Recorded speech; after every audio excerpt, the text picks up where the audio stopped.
The gaming industry has started ripping off average gamers, and it's only going to get worse. This may be a bit of a different topic than usual, but it's one that I feel is especially relevant in most of the games that I currently play. The video today is about how gaming publishers are creating a downward spiral of cash-hungry releases based around progressively worse and poorly developed content, and how that cycle is negatively impacting average gamers. I chose these titles because they represent both ends of the spectrum in a pretty defined way. Not only that, but at the time of this video, each of the titles have recently seen an influx of media attention, both negative and positive, have had new content released or releasing very soon, and are seeing either a rise or fall in their player base. Let's start off with Shadow of War. Shadow of War, the much anticipated sequel to Shadow of Mordor, has recently unveiled a microtransaction system which will accompany its Nemesis system and allow players to circumvent traditional farming methods, or the grind if you will, by purchasing chests with in-game currency, or by spending actual cash to get them much faster. This announcement has made several waves in the community, to say the least. I myself have heard mixed reactions, but the majority have been decidedly negative, ranging from indifference to all-out hatred. Now, it is explicitly said that the microtransactions will not restrict content, and that everything in-game can be earned by simply playing or grinding in traditional ways. But this implementation of a microtransaction system into a single-player, full-price $60 title is concerning, and that's just the start. This brings us to our next title, Warframe. I recently began streaming the game and playing pretty consistently, and I have to say, I love it. The game is a third-person looter shooter with a very grind-heavy progression system and a similar in-game currency microtransaction system, allowing players to purchase new guns, skip crafting times, or accelerate their gameplay in various other ways. Similar to Shadow of War, no content is actually gated completely behind real currency. All content can be acquired through an intense and lengthy grind, and with a thriving peer-to-peer barter and trade economy in place, you can also acquire the game's real-world currency equivalent, Platinum, by selling off unwanted items in the trade marketplace. This all sounds well and good, right? Well, the big difference between Shadow of War and Warframe when it comes to monetization is that Warframe does not have a $60 flat buy fee. It is in fact 100% free to play. Now, I will say this about Warframe. While it is possible to acquire everything without spending a single dime, the game is much more smooth in terms of progression, moving from one piece of gear to the next or from one frame to the next. Frames are basically the game's class system, if you spend a bit of money. Since the title does not have that initial $60 price tag, spending $10 here or $20 there over the course of a month or two and getting a ton of value from it does not feel bad. You can speed up the crafting of your next frame, or just get a few really cool guns if you're bored of your current arsenal, adding countless hours of enjoyment for a fraction of the cost of a similar purchase-to-play title. While Warframe is indeed free to play, I would almost feel confident saying that $40 of Platinum, spread out over 4 to 8 weeks, would be a great way to support the development process and unlock enough gear consistently to never run out of things to do, or cool levels to play or customize. Now to compare the two titles, we see a grind-based progression system in both, a method of bypassing this grind by spending real money, and an identical no money is quote-unquote required sentiment. But Shadow of War already has a $60 price tag, and is single player only, thus rendering the option of bartering for currency or trading for the things you want with other players null and void. Essentially, Shadow of War has adopted a free-to-play model consisting of optional purchases, which will likely be highly incentivized, and while not strictly required, most likely necessary to move through at a comfortable pace, in addition to a flat price tag of $60. This is not even taking into consideration DLC price tags, and how many of them there will be.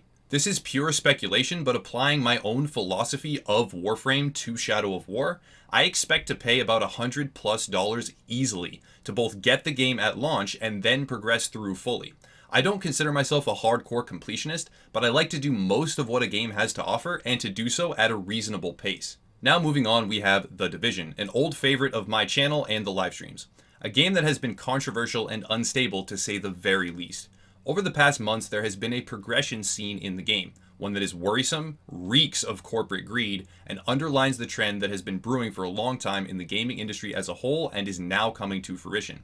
The progression has been from a flat purchase title to a microtransaction system consisting of vanity items at a premium vendor, and now with the next update, a cosmetic gambling system which has a very nebulous algorithm and a lot of sketchy wording. This new system has sparked quite a bit of controversy in the games community. Many content creators have weighed in, and the response, well, there's no way to skirt around saying it, the response was complete bullshit. The weekly State of the Game broadcast featured a guest speaker who said a whole lot of nothing about how they want to be fair to players and give them more and be generous by providing good content. And you see this hat right now? This is a $4 hat. I'm swapping back and forth right now, previewing between the $4 microtransaction hat and a random hat I found on the street. Yeah, quality fucking content, bro.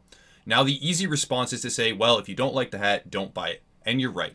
But with the new gambling system, in order to attain the sets and items which actually might look pretty cool, you will be required to have complete sets of a bunch of other items, which they determine behind closed doors. They determine the drop rate, which sets, when they switch the tables, etc. Basically, if you are any sort of completionist, rest in peace. Now we jump over to Path of Exile. Path of Exile recently launched its 3.0 patch, which is potentially one of the biggest updates ever, and it was 100% free. Path of Exile maintains a completely free-to-play model, with the only monetization being cosmetic gear and certain stash tabs which make organization easier or increase storage space.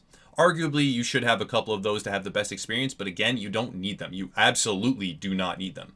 The cosmetic items, as you can see, are very in-depth. They look cool, you feel powerful, and honestly, I spent quite a bit of money on Path of Exile simply because when I finally make a character who jumps around the map slaying like a god, I want him to look like it too, and I throw down the cash.